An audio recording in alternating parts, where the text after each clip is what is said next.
In the last video session, we learned what are the roles that an entrepreneur plays and how important an entrepreneur is for the society. In today's video session, first, let me tell you about a great entrepreneur, the chairman of Wipro Limited, Azim Premji. You might all have heard about him or known about him. So what are the contributions that have been done by this great personality as an entrepreneur? Whatever roles we discussed in the previous session, everything he has done. He has created public wealth. He has created employment opportunities for thousands and thousands of people. So by seeing that, other people have got inspired and they have developed their own entrepreneur business models. He has contributed largely to the industrial development. Because of the development of Wipro, we are able to see few places have become very famous and they have got better rail connectivity, schools, colleges, universities, and roads, railway links, and air connectivity, then education institutions, skill development centers have all come up because of one person's vision. He has boosted economy. How? By increasing the GDP and export that is being done by our country. And all these things have collectively done what? It has collectively gone to the stage of improving the growth of the community. Because if one person grows and if 100 people are employed there, so those 100 people are going to make a better way of living, and in turn those 100 people will make another thousands and thousands of people to have a better living standards and to improve their life. So this person's example has set a record for all the other entrepreneurs to be like him and to give back something to the society. They have invested crores and crores of money for Azim Premji Foundation, through which they not only take care of skill development, they take care of education, social work, healthcare, and the helping attitude for people who are in need. So that is the power of an entrepreneur. So being an entrepreneur also has certain rewards, obviously. First of all, it is self-satisfying. More than anything else, more than the monetary benefits, more than the community development, a person who is an entrepreneur has got that self-satisfaction of bringing about a change in the society. Since there is a lot of innovation, there is growth opportunities also. It opens doors of opportunities with other similar or diverse entities. So many people who have got similar ideas can join together to grow in a much, much better way.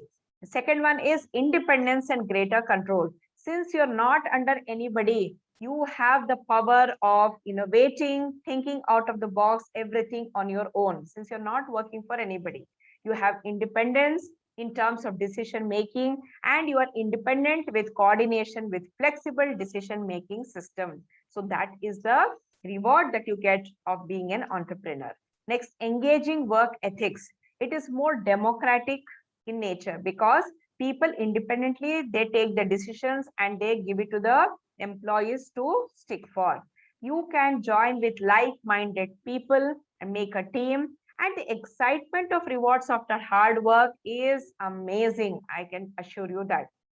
And the risks promote better work ethics. So since you start taking risks, you have better work ethics because you know that you have somebody backing you. So somebody is there to pull you up in case of requirement. Some of the other rewards that an entrepreneur can get, and there is a lot of excitement and reward in that, is you are the captain of your business with full independence. Once you own everything, your ups and downs are everything related to you, and you can really enjoy that particular process. Then flexible schedules and processes. Do what you believe. You can make your dream come true, but if you're working for a company, that is not possible. You have to go according to their own business plans and modules. You can lead enthusiastic team. That's what I told in the previous video. I mean, a previous slide, that you can bring like-minded people who are equally enthusiastic, who are ready to take the risk like you, who are ready to see the challenges and not the problems, who are ready to bring about certain solutions for problems which are there in the society, and then you can lead those teams. You can stay creative because creative is the main important source of inspiration for the entrepreneurs. If you are creative, you can do work, and how to stay creative. If you're an entrepreneur, the new challenges will make you more creative and productive. And the kind of recognition and fame that you get is amazing. You have seen that at the present day scenario, startups are being an entrepreneur is the in thing now. So the kind of recognition and fame is great, and you can really enjoy being an entrepreneur. That's it for the entrepreneurship skills. I hope it was encouraging and motivating and knowledgeable for all of you to see these videos and understand the entire aspect of what is entrepreneurship, why the skills are important, what are the business modules, and what are the business types, and what are the skills that are required to being an entrepreneur, and what are the things that an entrepreneur gives back to the society. Everything has been covered thoroughly in these video sessions. I hope all of you have enjoyed. So please like and subscribe to my channel. More coming up in the next video session. Stay tuned. Take care.